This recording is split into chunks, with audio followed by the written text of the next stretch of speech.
Hi friends, ఇది కుంకుమాంసం అండి.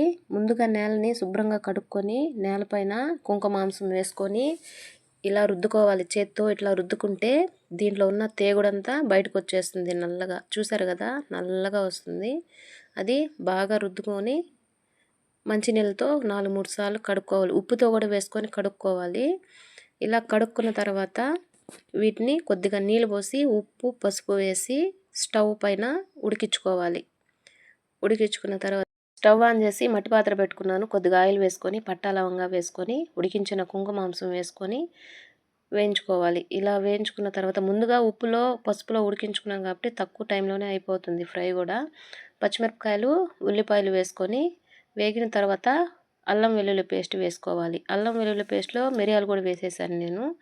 తర్వాత ధనియాల పొడి కారం వేసుకొని బాగా ఫ్రై చేసుకోవాలి. కొద్దిగా జీలకర్ర పొడి కూడా వేసుకోండి, చాలా బాగుంటుంది. కరివేపాకు కొత్తిమీర వేసుకున్నా బాగుంటుంది. నా దగ్గర లేదు, నేను వేయలేదు. అంతే, ఫ్రై కుంకుమాంసం ఫ్రై రెడీ అయిపోయింది. వేడివేడి అన్నంలో బాగుంటుంది. ఇలాగైనా తినచ్చు, అన్నంతోనే తినాలని ఏం లేదు, ఇట్లాగైనా తినేయచ్చు. అన్నంలో అయినా కలుపుకొని తింటే చాలా బాగుంటుంది. కుంకుమాంసం పులుసు కూడా పెట్టుకుంటారు.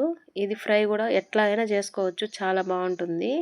అన్నంలో ఈ విధంగా కలుపుకొని తింటే ఇంకా చాలా బాగుంటుంది. పచ్చిమిరపకాయలు వేయించున్నాం కదా, ఇది కూడా పచ్చిమిరపకాయ కూడా నంచుకుంటే చాలా టేస్ట్గా ఉంటుంది. కుంకుమాంసం తినడం వల్ల కాళ్ళు పగులు రావు. ఈ కుంకుమాంసం తినడం వలన మొలల వ్యాధి కూడా రాదని పెద్దవాళ్ళు చెప్పేవారంట. ఈ సీజన్లో దొరుకుతుంది కాబట్టి మనం ఇలా చేసుకొని తినడం వల్ల హెల్త్కి కూడా మంచిది. ఇది వారం పాటు బయట నిలువ ఉంటుందంట.